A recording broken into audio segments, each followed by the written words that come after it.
여러분 안녕하십니까? 뉴스9의 신동욱입니다. 북한 김정은 위원장의 연내 서울 답방이 어려워졌다고 청와대가 사실상 공식 확인했습니다. 북한으로부터 아무런 답이 오지 않고 있어서 이제는 현실적으로 어렵다는 뜻일 겁니다.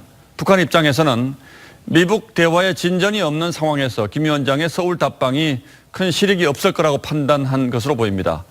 이렇게 되면 김 위원장의 서울 답방은 2차 미북 정상회담 이후로 일정이 상당히 밀리거나 또는 상당 기간 표류할 가능성이 있어 보입니다. 먼저 신정훈 기자가 보도합니다. 지난 주말을 기점으로 김정은 위원장의 연내 답방을 언급하진 않으면서도 여지를 남겼던 청와대가 답방 무산으로 결론을 내린 것으로 알려졌습니다. 청와대 관계자는 북한 측의 사정으로 연말 답방이 어려워진 것으로 이해하고 있다고 말했습니다. 북한 측의 사정이란 미북 간 비핵화 협상의 교착 상황을 언급한 것으로 해석됩니다. 때문에 북한이 현 상황에서의 답방은 실익이 없다고 판단한 것 아니냐는 관측이 나옵니다. As I try to think through what would be the advantage to Kim Jong-un of a visit here, I'm hard-pressed to find anything positive. 결국 연내 답방보단 2차 미북 정상회담 성사를 더 염두에 두고 있는 것으로 보입니다. 김 위원장 답방에 대한 반대 여론 등 경호 문제도 영향을 미쳤을 가능성이 있습니다. 청와대는 김 위원장 연내 답방 무산에 따른 연초 남북 공동 행사의 차질을 우려하는 분위기입니다. 내년 3.1운동 100주년을 남북이 함께 크게 기념하기로 했습니다. 김 위원장 답방이 2차 미북 정상회담 이후로 늦춰지거나 미북 간 협상 기류에 따라 표류할 가능성도 배제할 수 없다는 관측이 나옵니다. TV조선 신정훈입니다. 남북은 오늘 비무장지대 감시초소가 완전히 파괴됐는지 서로 검증을 합니다. 또 개성에선 전염병 유입을 막기 위한 보건회담도 열립니다. 보도에 김보광 기자입니다. 북한은 군사분계선 중간 지점에 가로 3m, 세로 2m짜리 노란 깃발을 설치했습니다. 남북 군인들은 오늘 이 깃발 밑에서 만나 GP로 이동합니다. 오전에는 우리가 북한 측 GP를 점검하고 오후에는 북한이 우리 GP를 방문합니다. GP 한 개마다 7명으로 구성된 검증반을 투입하는데 남북이 각각 11개조 총 154명의 검증반이 비무장지대를 오갑니다. 검증반장은 대령급이고 촬영 요원도 포함됐습니다. 북한 GP는 지하로 연결돼 있어 우리 측은 지하 레이더와 내시경 카메라 같은 장비도 들고 갑니다. 남북은 오늘 개성에서 보건의료 실무회담도 엽니다. 권준욱 보건복지부 국장 등 3명이, 북측은 김윤철 보건성 국장 등 3명이 참석합니다. 전염병이 들어오거나 확산되는 것을 막기 위해 겨울철 인플루엔자 정보를 교환합니다. 내년에 어떤 감염병에 대해 정보를 교환할지도 확정합니다. TV조선 김보건입니다. 경제 상황이 심각하다는 걸 정부가 인정하기 시작한 것 같습니다. 문재인 대통령이 확대 경제장관회의를 직접 주재하고 2주일에 한 번씩 홍남기 경제부총리의 보고를 직접 받겠다고 밝혔습니다. 그렇게도 고집하던 최저임금 문제도 한 발짝 물러서서 속도 조절론이 나왔습니다. 최지원 기자가 취재했습니다. 문재인 대통령이 최저임금의 속도 조절 가능성을 언급하자 최저임금 지금 같은 속도로 이렇게 나갈 수 있는 것인지 안 그러면 무슨 정말로 이렇게 좀 조절을 충분히 해야 또 되는 것인지. 홍남기 경제부총리는 보완하겠다며 발을 맞췄습니다. 최저임금의 인상이라든가 50시간 근로시간 관련해서 시장의 목소리를 반영해서 속도 조절이 필요한 부분에 대해서는 정책을 보완하는 내용을 담았습니다. 고용노동부는 전문가가 최저임금 인상 구간을 제시하면 노사가 인상폭을 최종 결정하는 방식으로 이원화하는 방안을 추진하겠다고 발표했습니다.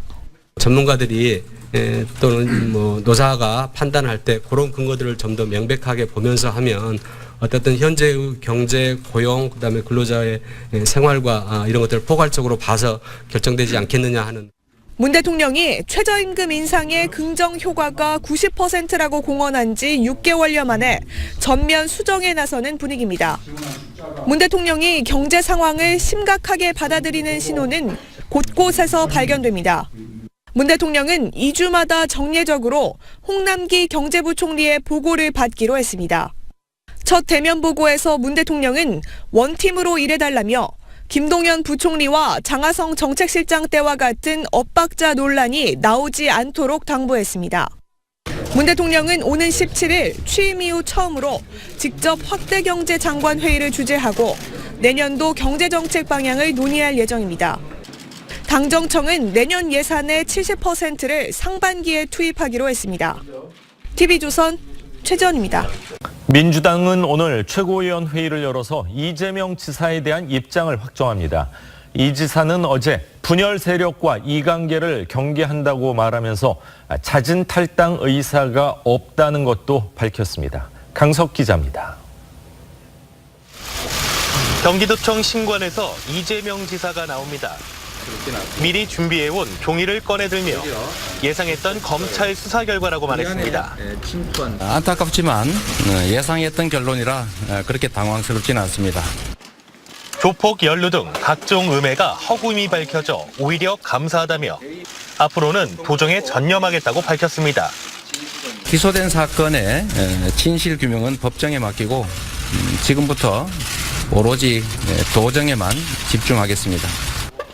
자진 탈당 가능성에 대해선 당원으로서 최선을 다하겠다고 선을 그었습니다. 저는 여전히 자랑스러운 민주당의 당원입니다. 맡은 바 소임에 최선을 다하고 당에 누가 되지 않도록 노력하겠습니다. 민주당은 고심 중입니다. 검찰의 기소 후 긴급 최고위원회를 열고 징계 여부에 대해 논의했지만 결론을 내지 못했습니다. 민주당은 회의에 빠진 홍영표 원내대표 등의 의견을 취합해 입장을 발표할 예정입니다. 이재명 지사 기소 관련 건 그것도 역시 의견을 마저 듣고 내일 입장을 발표하도록 하겠습니다. 이 지사의 재판은 대법원 확정 판결까지 1년 이상 걸릴 것으로 예상됩니다. TV조선 강석입니다. 북한이 김정남 암살에 베트남 여성을 연루시킨 것에 대해서 베트남에 비공개로 사과를 했습니다. 베트남 당국자는 공식적으로 사과를 하면 암살을 인정하는 것이라 비공개한 것이라고 우리 정부에 전했습니다. 이채영 기자의 단독 보도입니다. 말레이시아 쿠알라룸푸르 공항에서 김정남을 공격한 건 베트남 국적 도안티 흐엉과 인도네시아 국적 시티 아이샤였습니다. 하지만 이들을 포섭한 북한 국적 남성이 4명 있었습니다. He left our country on the same day. He's from North Korea.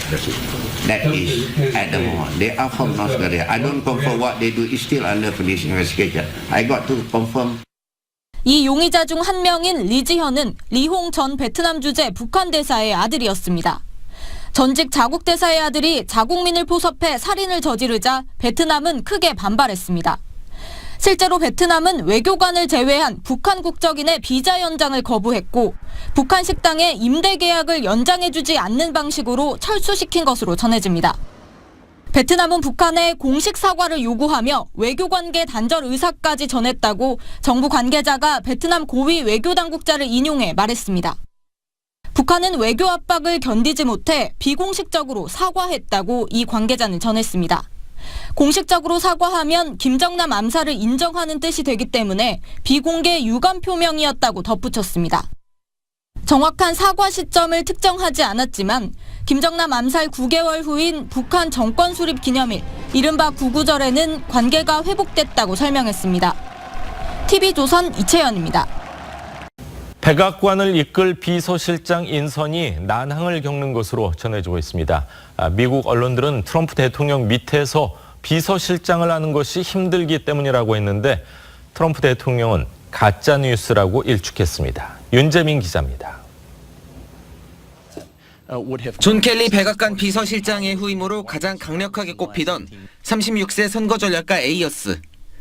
이방카 부부의 전폭적인 지원까지 받는 것으로 알려지면서 낙점이 기정사실화됐으나 가족 부양의 이유로 고사했습니다. 이후 이른바 대통령의 문고리 권력 자리에 거론되는 인물은 문우신 재무장관, 코네이 백악관 선임 고문 등 줄잡아 10여 명. 하지만 문우신 장관은 현재 직무를 계속 수행하길 원하는 것으로 알려지는 등 이렇다 할 선두주자는 아직 없는 형편입니다. People under consideration, and it's a personal decision for the president. And we know that, and whoever it is, I will support him.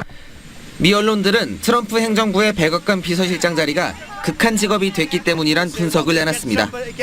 즉흥적인 트럼프의 행보에 적절히 대응하며 러시아 스캔들 특검 수사, 2020년 대선 성공 등 막중한 책임을 떠안고 있기 때문입니다. 또 백악관 권력 실세인 맏딸 이방카 부부와 멜라니아 여사 사이에서 눈치까지 봐야 한다는 겁니다. 이에 대해 트럼프 대통령은 가짜뉴스라면서 10명 넘는 이들이 경합하고 있다고 주장했습니다.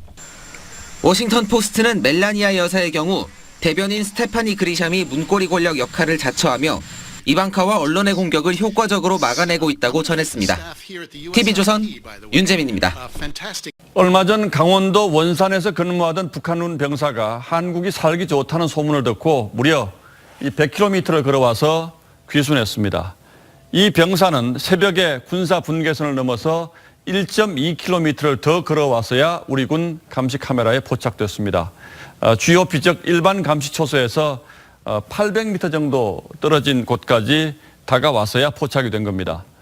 이 군사 분계선과 GOP 사이에는 GP가 있었는데 남북 간 군사 합의에 따라서 귀순 20여일 전에 우리 군이 철수한 곳이었습니다. 이처럼 전방의 군사적 긴장이 완화되면서 귀순 풍경도 많이 변했는데 오늘 남북이 최근 시범 철수한 11개씩의 GP를 상호 방문해서 현장 검증을 벌였고 문재인 대통령도 영상으로 이 장면을 지켜봤습니다. 김동현 기자입니다. 좁은 오솔길 가운데 노란 깃발이 세워져 있습니다. 남측 장병이 다가서자 북측이 깃발을 한쪽으로 치운 뒤 악수를 건넵니다. 여기서 이렇게 만나는 것도 최초고. 이건 이 오솔길이 앞으로 대통로가 되길 바랍니다. 저도 바라는 바입니다. 오후에는 북측이 비탈길을 내려와 군사분계선을 넘었습니다. 각각 11개 감시 초소에 대한 상호 검증 작업을 했는데 정전 협정 이후 현역 장병으로서는 사상 처음입니다. 화기, 장비병력 철수 여부, 지하시설물의 매몰과 파괴를 확인하는 과정을 문 대통령도 청와대 벙커에서 실시간으로 시청했습니다. 우리 남북의 65년 분단 사이에 새로운 획을 긋는 그런 사건입니다. 북측은 우리 측 GP에 대한 검증을 오후 5시쯤 마치고 군사분계선을 통과해 복귀했습니다. TV조선 김동윤입니다. 이재용 삼성 부회장의 그 근황부터 한번 저희들 좀 알아보겠습니다. 이현정 위원. 네. 집을 새로 짓습니까? 그 이제 이 한남동 쪽에 가면요. 예. 이태원역에서 내려가면 그 이제 하얏트 호텔 밑에 가 보면 네. 거기가 이제 삼성가라고 그래서 아하. 그 이건희 회장 비롯해서 이재용 부회장이라든지 또 이부진 사장이라든지 그 이제 삼성 관련된 이제 오너들의 집들이 쭉 있습니다. 아, 그렇습니까? 포함재단 예, 그쪽에 있는데 지금 이제 이재용 부회장이 살던 집이 이게 1993년도에 이제 건설됐던 집인데요. 네, 네. 이게 이제 지금 이제 최근에 다 철거를 해서 이제 아마 예. 지금 현재는 아직까지 건물은 짓고 있지 않습니다만은 아마 이제 새롭게 이제 단독 주택을 지을 것 같아요. 워낙 이쪽 지역이 이제 전망도 좋고 또 이제 예. 삼성가가 다 모여 살기 때문에 아마 이재용 부회장이 이제 좀 낡은 집을 새롭게 해서 이제 아마 새 집을 짓는 것이 아닌가 네. 그런 이제 보도가 지금 나오고 있는 상황입니다. 근데 이 집이 아마 공시지가가 굉장히 가장 뭐 비쌌던 그런 집 아닙니까? 그렇습니다. 여기가 이제 공시지가로도 사실은 가늠할 수 없을 정도로 여기가 한 100, 그러니까 평수로 말씀드리면 이제 174평 정도 되거든요. 예, 예. 이게 이제 한 578, 100만 미터 정도 되는데 예, 예. 이게 두 차례 걸쳐서 우리나라에서 가장 이제 비싼 단독 주택으로 네, 이제 지정이 됐습니다. 그렇지만 그 이후에는 이게 아직 측정을 해보진 않았는데 어쨌거나 그 위치가 보면 예. 저도 이제 가끔 그 길로 따라서 올라가 보면 그렇습니까? 거기에 보면 한강이 쫙 다 보입니다. 그러니까 앞에 또 배산임수라고 그러잖아요. 우리가 예, 보통 예. 좋은 지역은 뒤에는 남산이 이제 있고. 남산이 있고 또 앞쪽은 한강이 있어서 또 강도 보면 이제 보통 풍수지를 보면 예. 물이 이렇게 흘러 들어오는 쪽, 보이는 쪽에 있는 집이 더 좋다고 그러거든요. 네, 근데 네. 그 지역 자체가 보면 굉장히 지역적으로 아주 예. 좋은 지역입니다. 알겠습니다. 자, 한민수 부장, 그런데 그 지역에 또 여러분들이 많이 사시더라고요. 유명하신 분들이. 제가 아주 예전에 예. 현장 기자 취재할 때 여기 한번 취재 때문에 아, 갔었습니다. 그렇습니까? 예. 들어갔더니 와 진짜 한강이 보이고 이거는 접근 자체가 어렵겠더라고요. 살고 싶으셨겠네요. 뭐 그렇게까지 생각은 안 했는데 아무튼 보니까 이 대통령 만나기보다 진짜 재벌 총수들 만나기가 어렵다는 거 아닙니까? 예. 기자들 입장에서 그런 얘기 있는데 이번에 뭐 이재용 부회장 집이 나와서 보니까 정말 내노라하는 재벌 총수들이 다 이쪽에 살고 있습니다. 한남 오거리 부분에는 뭐 정몽구 현대차 회장도 있고요. 박삼구 금호아시아나 회장 자택도 있고 또 이태원역 부분이요. 이쪽에는 뭐 이건희 삼성회장, 최태원 SK 회장, 네. 이명희 신세계 회장, 정용진 신세계 부회장, 서경배 아모레퍼시픽 회장. 여기 한번 제대로 취재하면 모든 총수들 한번 다 인터뷰할 수 있겠는데요. 예. 거기는 입구에서부터 이렇게 막고 뭐 이러는 것 같긴 하던데요. 보통 사람들은 가면 엄두를 못 낼 겁니다. 예. 자, 근데 또 SK 회장, 최태원 회장도 집을 새로 짓는다는 말이 있던데 맞습니까? 좀 아파트에 살기도 했었는데 사실. 그렇죠. 이 최태원 회장도요. 예. 보니까 이게 땅은 2016년에 네. 금호 아시아나 그룹의 박성용 회장이 있죠. 예. 금호로부터 170억의 땅은 미리 사놨는데 최근에 이제 건축을 할 걸로 이전을 위해서 보이고요. 다만 이게 최 회장이 아마 2015년에 노소영 부인과 이제 이거 별거 사실 이걸 이게 발표했지 않습니까? 따라서 이제 뭔가 어떤 새 출발을 위해서 저녁에 새로 집을 지어서 이사 가지 않을까 이래 보입니다. 알겠습니다. 네, 서울시 교육청이 초대형 재건축 단지인 송파 헬리오시티에 신설하는 학교를 모두 혁신학교로 지정하려 하자 학부모들이 입시 경쟁에서 뒤처진다며 집단 반발했습니다. 양측의 입장을 좁히기 위해 마련된 간담회 자리는 아수라장이 됐습니다. 윤혜웅 기자입니다. 학부모와 교육청 직원이 뒤엉켜 아수라장이 된 간담회장. 다쳤어요? 오늘 낮 강동 송파교육지원청에서 열린 혁신학교 설립 간담회는 학부모 폭행 논란만 났고 성과 없이 막을 내렸습니다. 현장에서 혁신학교 지정을 즉시 취소하라는 학부모들의 요구에 조희연 교육감이 난색을 피하고 도망치듯 퇴장하자 이를 막으려는 학부모들이 몰리면서 순식간에 아수라장이 된 겁니다.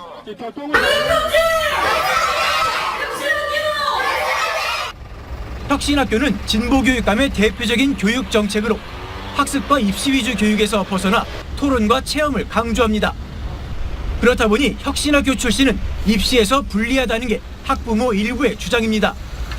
서울시 교육청은 입주 예정지에 들어서는 학교라서 예비 학부모의 의견을 수렴할 필요가 없다는 입장이어서 양측의 갈등은 더 깊어질 전망입니다. TV조선 윤혜웅입니다. 기소 이후에 여러 가지 논의를 이제 많이 들었습니다. 최종적으로 이재명 지사께서는 당을 위해 백의종군하겠습니다라는 페이스북에 자기 입장을 밝히면서 저한테 전화를 하셨습니다. 당원으로서의 권리를 행사하지 않겠다 이런 말씀이 있으셔서 당의 단합을 위해서 이를 수용하는 것이 옳겠다고 최고위원들 간의 논의가 있었습니다. 아무쪼록 모든 당원들이 일치 단결해서 우리는 한 팀이다라는 마음으로 분열되지 않도록 마음을 잘 모아주실 것을 당부를 드리면서 재판 과정을 지켜보도록 하겠습니다. 네, 본인이 당원권을 행사하지 않겠다. 스스로 셀프 당원권 정지를 한 셈인데요. 자, 김관욱 교수님. 이 민주당 지도부는 왜 그러면은 더 이상 안 하겠다는 건가요? 이거는 개인이 그냥 이야기를 한 건데. 사실은 이재명 지사의 논란은 여러 달에 걸쳐서 이루어졌고 그것이 나중에는 뭐 내분의 어떤 양상으로 벌어지잖아요. 그것이 당 지지율에 상당한 부정적인 효과를 거둔 것이 사실이잖아요. 그래서 당 대표로서는 이것을 빨리 마무리하고 뭔가 이렇게 정리를 하는 그런 필요성이 있다. 근데 마침 사실은 이재명 지사가 SNS도 그렇고 전화로 이제 중요한 두 가지 얘기를 했어요. 하나는 단합을 하겠다. 단합을 강조했고 또 하나는 이제 실질적으로 백의종군을 해서 당을 위해서 노력을 하겠다. 뭐 이런 얘기를 한 건데 저는 뭐 이재명 지사의 어떤 논란이 벌어진 이후에 이재명 지사가 가장 책임 있는 행동이다. 이렇게 생각을 합니다. 그런 차원에서 당은 이것에 화답할 필요성이 있었던 것이고 그런 차원에서 오늘 아마 당 징계를 바로 내리지 않고 이것을 재판의 어떤 과정을 지켜보면서 하겠다는 걸로 결론이 내린 것 같습니다. 알겠습니다. 그런데 이게 간단치 않은 것 같습니다. 이 지사를 징계하지 않겠다 이렇게 당이 결정하자 이 민주당 지지층 그중에서도 이른바 친문 지지층이 비난을 하고 있다고 하는데요. 한민수 부장 이건 어떤 이야기예요? 지금 말씀이 나왔습니다마는 오늘 그 당대표가 얘기한 거나 이재명 지사가 본인의 페이스북을 통해 입장을 밝힌 거는 사실 어찌 보면 절충형입니다. 절충형 징계라고 할 수도 있는데요. 제가 취재한 바에 따르면은 사실 이전에 이걸 놓고 여당 지도부와 이 지사 측과 좀 뭐 의견을 주고받는 과정들이 좀 있었는데 여기서 지금 말씀하신 대로 친문 지지층에 뭐 청원까지 올라온 거는 청와대 청원도 했더라고요. 그렇죠. 네. 이게 친문 지지층에서는 오래전부터 네. 이 지사를 탈당시켜라. 아하. 탈당은 제명이라는 겁니다. 제명인데 이걸 요구해 왔는데 특히 경찰이 뭐 친형 강제입원부터 3개를 기소했을 때 예. 이때부터는 이 요구가 아주 거셌죠. 아. 실제로 시위도 했고요. 근데 지금 현재 보면은 당에서는 사실상 당원권 정지 상태다. 이렇게 사실상을 붙였습니다. 네네. 근데 민주당에는 윤리심판원이라는 데가 있어요. 예. 징계를 담당하는 겁니다. 거기에 보면은 4단계가 있습니다. 가장 강한 게 제명이고요. 네. 두 번째가 당원 자격정지입니다. 1개월 이상 2년 이하. 예. 세 번째가 당직 자격정지가 당직이요. 네, 네. 그렇고 네 번째가 이제 경고, 뭐 구두나 뭐 서면 이런 게 있습니다. 예. 당에서는 이른바 이게 뭐 당원권 이게 정지된 거다. 그 나름대로 이제 뭐 상당한 징계 수위라고 얘기를 하지만 뭐 친문 지지자 입장에서는 그러게 아니고 실제로 당의 해당 행위와 여러 가지 있지 않습니까? 그동안 주장했던 것도 있기 때문에 거기에 준하게 징계율을 열어서 하라 했는데 사실 뭐 이 과정에서 여러 가지 보도도 되고 있습니다만은 뭐 이 지사를 지지하는 측에서는 형평성 문제를 제기한 것 같더라고요. 누구와 형평성이죠? 뭐 지금 다른 지사들도 좀 조사받는 분이 있지 않습니까? 김경수 지사 이야기. 뭐 그런 얘기들을 하는 분들도 있습니다. 그래서 이거는 뭐 상당히 서로 간에 조율을 해내는 건데 여당 입장에서는 좀 전에 말씀 나왔지만 당 지지율도 떨어지고 있고 이게 여당 내 분란으로 가면 안 되기 때문에 거기에 대한 어떤 고육책으로서 내는 절충형 징계를 내는 건데 뭐 그런 의미는 있겠습니다. 예, 알겠습니다. 위생 상태가 엉망인 양심불량의 급식 납품업체들이 또 무더기로 적발됐습니다. 야외 주차장에서 오징어를 해동하고 김치 공장 안에는 곰팡이가 가득했습니다. 장영욱 기자입니다. 경기도 광주의 한 급식 납품업체 외부 주차장. 한쪽에 쌓여 있는 것을 자세히 보니 냉동 오징어입니다. 해동을 위해 외부에 방치해 놓았습니다. 야외에 이렇게 녹여서 바닥에 이렇게 녹아서 떨어지는 게 있고 날파리 같은 것들이 잔뜩 모여 있고.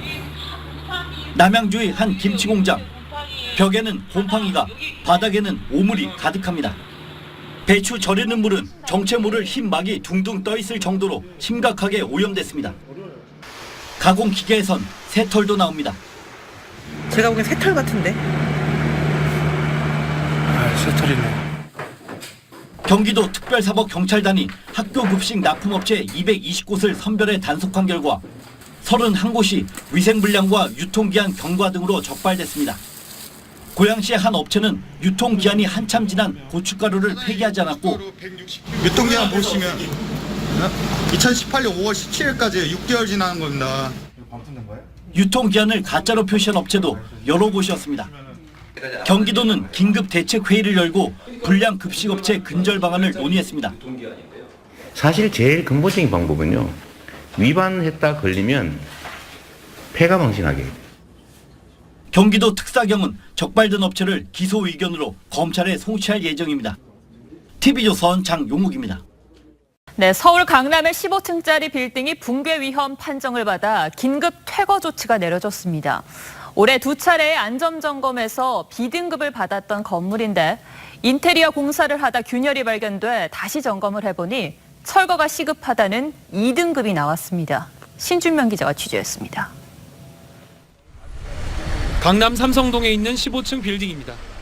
건물 2층에 들어가니 콘크리트가 벗겨진 기둥 전체에 금이 갔습니다. 지난달 26일 인테리어 공사를 하다 균열을 발견했습니다. 균열이 있어가지고 아예 벌어져 있는 상태였고 만지면 떨어지는 그런 상태였죠. 강남구가 조사했더니 설계도면에 사각형인 기둥 2개가 원형으로 시공됐습니다.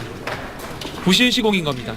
사각형으로 90 곱하기 90 가로 세로 되어 있는데 시공 자체는 원형으로 되어 있습니다. 내력 자체가 한 20% 이상, 20% 정도 부족하지 않느냐. 강남구는 입주업체 80여 곳에 오늘 자정까지 긴급 퇴거하라고 통보했습니다. 어느 정도 얘기를 해줬으면 좋은데 이제서야 그런 얘기를 하니까 저희는 좀 불안함에 떨고 있습니다. 지난 1991년 지은 이 빌딩은 지난 3월과 6월 안전점검에서 B등급을 받았습니다. 이번에 임시점검을 했더니 철거가 시급한 2등급이 나왔습니다. 뜯어보고 뜯어보고 기본적으로 유관 전문가들은 유관 점검을 하도록 한 현행법을 강화해야 한다고 지적합니다. 눈으로 보는 것도 있고 장비를 투입하는 거 있는데 그것이 무시되고 형식적으로 안전점검 안전진단을 했다면 강남구는 보강시설을 설치하고 정밀 안전점검을 할 예정입니다. TV조선 신주명입니다. 대화는 한치 앞을 내다보기 힘든 안개 속으로 빠져들고 있는데 통일연구원이 평화협정 초안을 발표했습니다. 평화협정이 체결되면 한 달 반 안에 유엔사를 해체하고 단계적으로 주한미군을 줄여나가겠다는 내용이 담겼습니다. 그런데 북한 비핵화가 절반 정도 진전되면 이란 전제를 달았습니다. 완전한 비핵화가 아니더라도 평화협정을 체결할 수 있고 주한미군 철수도 이루어질 수 있다는 뜻입니다. 정수양 기자가 분석했습니다. 통일연구원이 발표한 한반도 평화협정 초안에는 평화협정 발효 이후 90일 이내 유엔군 사령부를 해체하는 데 동의하고 주한미군을 단계적으로 감축하는 내용이 포함됐습니다. 또 비핵화 완료 이후 남북한이 미국과 중국의 해구산을 받지 않는다는 조항도 담겼습니다. 문제는 통일연구원이 평화협정 체결을 북한의 비핵화가 절반 정도 진행된 시점에 제안했다는 점입니다. 이 평화협정의 비핵화와 군비 통제 그리고 관계 정상화를 촉진하고 보장할 수 있도록 함이고요. 북핵 위협이 제거되지 않은 상황에서 성급하다는 지적이 나옵니다. 비핵화를 추동하는 것으로 이렇게 준비됐다가는 자칫하면 한국 안보에 커다란 위협을 양산할 수 있다. 유엔사는 6.25 전쟁 발발 직후 창설돼 정전협정을 관리하고 있는데 북한은 해체를 주장하고 있습니다. The UN command in South Korea is a monster-like organization as it misuses the UN by its name. 일각에선 국책연구기관인 통일연구원이 발표한 초안에 정부의 구상이 상당 부분 반영된 것 아니냐는 지적도 나옵니다. TV조선 정수양입니다. 하청업체 비정규직 직원이 일하다가 숨지는 안타까운 일이 또 발생했습니다. 태안화력발전소에서 설비에 끼어 숨졌는데 사고가 난 지 5시간이 지나서야 발견됐습니다. 2인 근무 원칙이 있었지만 홀로 일했습니다. 노동부는 특별감독에 착수했습니다. 김승동 기자입니다. 작업장으로 올라가는 입구에 출입금지 테이프가 붙었습니다. 어제 새벽 24살 김모 씨가 숨진 채 발견된 곳입니다. 하청업체인 한국발전기술 소속인 김 씨는 그제 오후 6시 교대 근무를 한 뒤 밤 10시쯤 연락이 끊겼습니다. 김 씨는 새벽 3시가 넘어서야 현장에서 발견됐습니다. 이제 발견했을 당시에 이미 워낙 처참한 상황에서 발견이 돼가지고 그래서 119 신고를 누락한 걸로 알고 있고요. 김 씨는 전문대를 졸업하고 군대를 다녀온 뒤 지난 9월 계약직으로 입사했습니다. 1년 뒤 정규직으로 전환되는 조건이었습니다. 김 씨가 하던 업무는 회사 근무 규정상 2인 1조가 원칙이었지만 지켜지지 않았습니다. 김 씨는 사고 당시 혼자였습니다. 유족 측은 외부 하청과 비정규직 그리고 1인 근무가 김 씨를 죽음으로 몰아넣었다고 주장했습니다. 또 동료 직원들은 회사 측이 1인 근무 등을 외부에 알리지 않도록 입단속을 했다고 주장했습니다. 해당 사업장에서는 지난해 11월에도 보일러 교체 작업을 하던 하청업체 직원이 사고로 숨졌습니다. 고용노동부는 태안화력발전소에 대해 특별 근로감독에 나섰습니다. 또 비슷한 환경에 다른 석탄화력발전소에 대해서도 긴급 실태 점검을 실시하기로 했습니다. TV조선 김승돈입니다. 카카오의 카풀 서비스를 반대하는 택시기사가 분신한 데 이어 오늘은 다른 기사가 쓴 것으로 추정되는 유서 형식의 메모가 발견돼 경찰이 수사에 나섰습니다. 국회 폭파를 암시하는 내용도 있습니다. 최민식 기자입니다. 서울 강북구의 한 공원에서 유서 같은 내용이 담긴 메모가 발견된 건 0시 30분쯤입니다. 메모엔 극단적 선택을 암시하는 말과 함께 택시 정책을 탁상행정으로 진행해선 안 된다는 내용이 포함됐습니다. 국회의원들을 비판하며 국회 파괴를 위한 TNT를 보유하고 있다는 내용도 담겼습니다. 오늘 새벽 이곳에 놓여있던 메모를 발견한 공원관리원이 경찰에 바로 신고했습니다. 경찰은 곧바로 공원 일대를 수색하고 주변 CCTV를 확인해 메모를 남긴 사람을 찾아 나섰습니다. 그래서 우선 CCTV 확인하고 의정이랑 경찰에서 한 20명이 와서 이제 저를 죽였죠. 경찰은 메모 내용 등을 토대로 특수부대 출신의 택시기사가 작성한 것으로 추정하고 있습니다. 신문도 확인하고 인적사항 확인하려고 그쪽으로 이제 조력하고 있어요. 국회 앞에선 지난 10일 분신 끝에 사망한 택시기사 고 최우기 씨의 분향소가 설치됐고 택시단체가 천막농성을 시작하는 등 택시업계의 움직임이 심상치 않게 돌아가고 있는 분위기입니다. TV조선 최민식입니다. 국정원 특수활동비를 청와대에 건넨 전직 국정원장들이 2심에서 감형됐습니다. 법원이 특활비는 뇌물이 아니라고 판단한 건데 두 전직 대통령의 재판에도 영향을 미칠 것으로 보입니다. 한송원 기자입니다. 청와대에 국정원 특활비를 상납한 혐의로 기소된 남재준, 이병기, 이병호 전 국정원장들의 형량이 항소심서 줄줄이 1년씩 감형됐습니다. 남 전 원장은 징역 3년에서 2년으로, 이병기, 이병호 전 원장도 각각 징역 3년 6월에서 징역 2년 6월로 줄었습니다. 감형된 핵심 이유는 2심 재판부가 국정원장들이 상납한 특활비를 국고 손실이 아닌 단순히 횡령으로 봤기 때문입니다. 특가법상 국고 손실은 횡령죄 중에서도 회계관계 직원이 국고 등을 횡령했을 때 가중 처벌하는 규정으로 일반 횡령죄보다 형량이 센 편입니다. 하지만 재판부는 회계관계 직원은 소속 공무원이지 국정원장이 아니다라며 국정원장들에게 국고손실죄를 적용할 수 없다고 판시했습니다.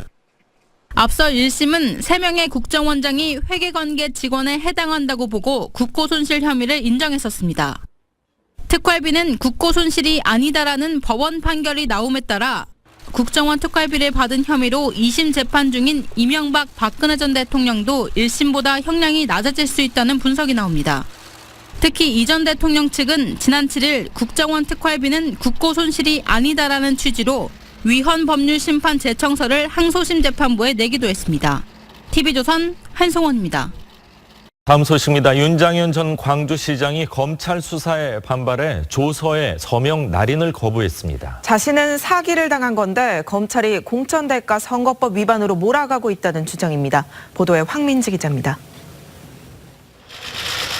윤장현 전 광주시장이 13시간 검찰 조사를 받고 청사를 빠져나옵니다. 윤 전 시장은 검찰 조사 마지막 절차인 조서의 서명 날인을 거부했습니다. 조사와 수사의 과정이 불공정하다는 그런 판단을 갖고 수사에 날인하지 않았습니다. 검찰이 일방적으로 공직선거법 위반 혐의를 지우려 한다고 항의했습니다. 본인들이 이미 만들어 놓은 그 틀에 의해서 어떤 본인들의 의사만을 조서를 통해서 관철하려고 하는 모습이 보였기 때문에 사기 여성 김모 씨가 지난달 5일 윤 전 시장에게 보낸 문자도 공개했습니다. 김 씨가 사죄하는 내용이 담겨 있습니다. 개락적으로 읽어드리겠습니다. 시장님, 죽을 죄를 지었습니다. 시장님, 죽을 죄를 지었습니다. 어쩔 수 없이 문자 남깁니다. 속아서 돈을 건넸지만 선거와 무관하다는 주장입니다. 반면 검찰은 두 사람이 주고받은 문자 내용과 돈을 건넨 시기 등을 볼 때 선거와 관련이 있다고 보는 것으로 알려졌습니다. 검찰은 이틀간 조사 내용을 토대로 기소 여부를 결정합니다. 지방선거 공소시효가 내일 끝나기 때문에 검찰은 오늘 중에 기소 여부를 발표할 전망입니다. TV조선 황민지입니다. 최근 강원도에서는 평창올림픽 경기장의 사후 활용 문제가 뜨거운 감자로 떠오르고 있습니다. 특히 정선에 있는 알파인 스키장을 산림청이 다음 달부터 원상 복원하겠다고 나서자 지역 주민들과 자치단체는 크게 반발하고 있습니다. 이승훈 기자가 보도합니다. 동계올림픽이 열렸던 가리왕산 알파인 스키장 입구입니다. 마을 주민들이 철조망을 치고 입구를 막았습니다. 현수막도 내걸었습니다. 산림청은 다음 달부터 이곳을 원상복구할 예정입니다. 산림청은 강원도가 2023년까지 연장 신청한 부지 사용 허가를 반려했습니다. 주민들은 경기장을 그대로 두거나 곤돌라와 도로만이라도 사용하게 해달라고 주장합니다. 알파인 경기장에 주민의 뜻이 관철되기 전까지는 누구도 용납 안 한다, 출입을. 대부기간 연장 신청 들어간 걸 승인하라. 최승준 정성군수는 2천억 원 넘게 들인 경기장을 계속 활용해야 한다며 대정부 투쟁에 나서겠다고 밝혔습니다. 존치 이외에는 어떠한 정부의 조정안도 수용할 수 없다. 정부 방침인 전면 복원을 결사 반대한다. 산림청은 원상 복구를 전제로 스키장을 건설했다며 생태계 보존을 위해 복원을 강행하겠다고 맞섰습니다.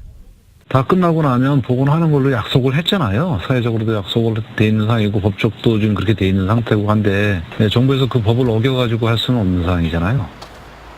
김재현 산림청장은 오늘 가리왕산 스키장을 찾아 지역 주민들을 설득할 예정입니다. TV조선 이승훈입니다.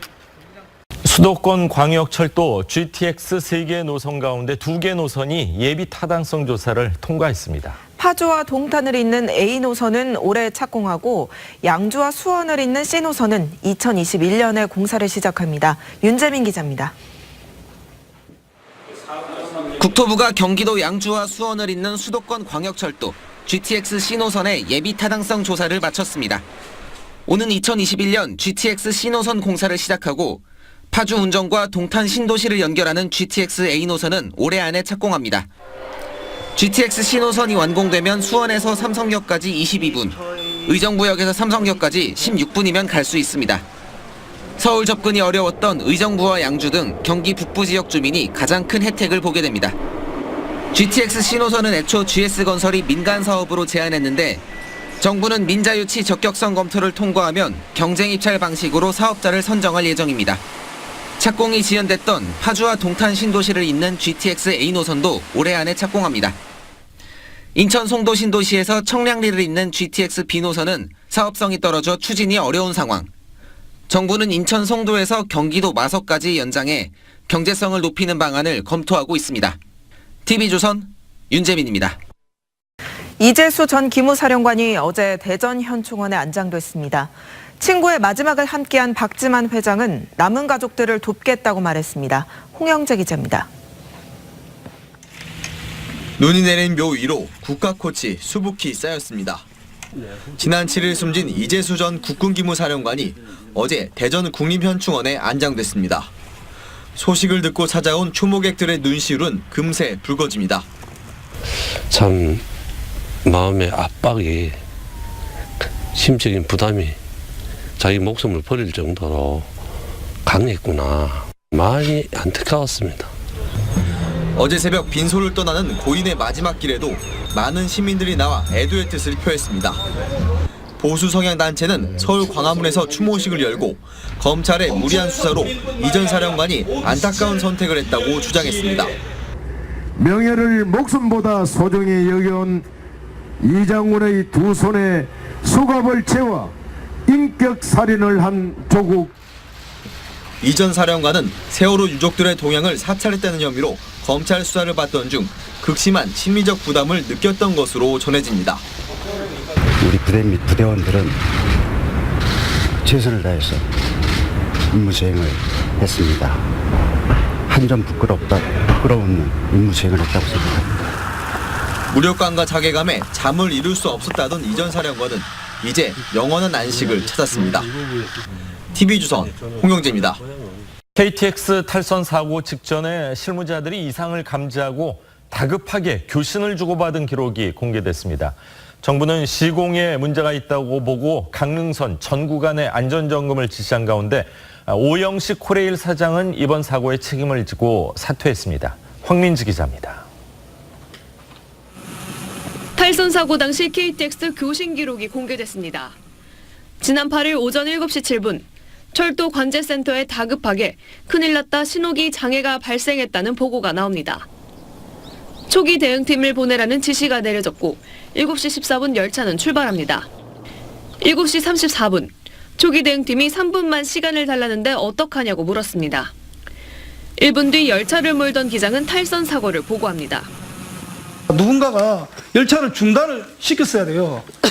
이 굉장히 3분만 시간 더 달라고 굉장히 급하게 하는데 여기서 판단을 좀 못한 것 같습니다. 탈선 지점에선 이상 신호가 6차례나 감지됐지만 코레일은 사고가 난 뒤에야 케이블이 바뀐 사실을 확인했습니다. 평소 때는 정상적으로 작동될 때는 알람이 울리지 않아요. 회로의 문제가 있는지를 뜯어보는 거는 2년 주기로. 민주당 김철민 의원은 강릉선 선로 전환기 39개를 한 개 업체가 납품했다며 조사를 주장했습니다. 국토부는 시공 잘못이라고 보고 강릉선 전 구간의 개선 권고를 내렸습니다. 오영식 사장은 책임지고 사퇴했습니다.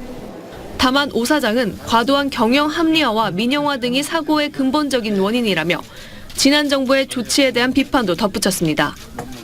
코레일은 정인수 부사장 대행이 사고 수습을 지휘합니다. TV조선 황민지입니다. 나경원 의원이 자유한국당의 새로운 원내 대표에 선출됐습니다. 한국당에서는 처음 여성 사령탑인데요. 문재인 정부의 폭주를 막기 위해서 하나로 뭉치자면서 통합을 강조했습니다. 김보건 기자입니다. 친박계의 지지를 받은 나경원 의원이 103표 가운데 68표로 압도적으로 당선됐습니다. 김학용 의원은 35표를 넣는 데 그쳤습니다. 70여 명의 초재선 등 비교적 중립인 의원들 상당수가 지지한 것으로 분석됩니다. 과거가 아닌 미래를 선택하셨다고 생각을 하고요. 예. 저는 그 표차가 의미하는 것은 이제는 자유한국당 내부의 개판은 끝났다. 예. 이것을 의미하는 거라고 생각합니다. 문재인 정부의 폭주를 막겠다며 품격 있는 원내 투쟁을 말했습니다. 그 문재인 정부의 헌법 가치의 파괴가 도를 넘었다고 생각을 합니다. 헌법 가치의 파괴다. 예, 저는 이러한 헌법 가치를 지키기 위한 의회 내의 투쟁을 견고히 하겠습니다. 최근 불거진 친박 신당설은 자신의 당선으로 수면 아래로 내려갔다고 했습니다. 보수 통합에 대해선 바른미래당과 당대당 통합은 쉽지 않다며 개별 입당 쪽에 무게를 뒀습니다. 바른미래당의 몇몇 의원들께서 저희 당으로 오고 싶어 하십니다. 예. 이런 우리 바른미래당 출신의 의원님들도 오신다면 저는 문을 활짝 열고 같이 저희와 함께 가실 분들 같이 해야 된다고 생각합니다. 정책위 의장에는 러닝메이트로 출마한 대선의 정용기 의원이 선출됐습니다. TV조선 김보건입니다. 여러분 안녕하십니까. 수요일 네트워크 뉴스입니다. 불이 났을 때는 초기 경보가 제일 중요합니다. 특히 불이 커지기 전에 유독가스부터 퍼지기 때문에 가스를 감지하는 연기 감지기 설치가 필요합니다. 하지만 대부분 건물에는 연기 감지기보다 느리게 반응하는 열 감지기만 설치됐다고 하는데 왜 그런 건지 신준명 기자가 취재했습니다. 서울의 한 아파트에서 불이 났습니다. 소방관이 서둘러 심폐소생술을 합니다. 또 다른 화재 현장. 시커먼 연기 사이로 구조대가 분주히 움직입니다. 불이 난 두 곳에서 4명이 숨지거나 다쳤습니다. 모두 유독가스를 마셨습니다. 화재 인명 피해 원인은 유독가스가 화염보다 2배 넘게 많습니다. 실험 결과 연기 감지기가 열 감지기보다 2분 이상 빨리 작동했습니다. 그만큼 빨리 대피할 수 있습니다. 연기 감지기가 화재를 초기에 감지할 수 있기 때문에 그 내부에 거주하시는 분들이 좀 더 빨리 대피할 수 있는 시간을. 현행법상 모든 주택에는 연기를 감지하는 단독 경보형 감지기를 설치해야 합니다. 하지만 2015년 이전에 지은 아파트는 열 감지기만 설치해도 규제를 받지 않습니다. 처벌 조항도 없어 지난해 단독 경보형 감지기 설치율은 37%에 그쳤습니다. 여기에 대한 처벌 조항이 없기 때문에 아직까지 시행이 되고 있지 않은 경우가 좀 많이 있습니다. 올 들어 10월까지 서울에서 난 화재는 5,370여 건으로 이 가운데 38명이 숨졌습니다. TV조선 신준명입니다.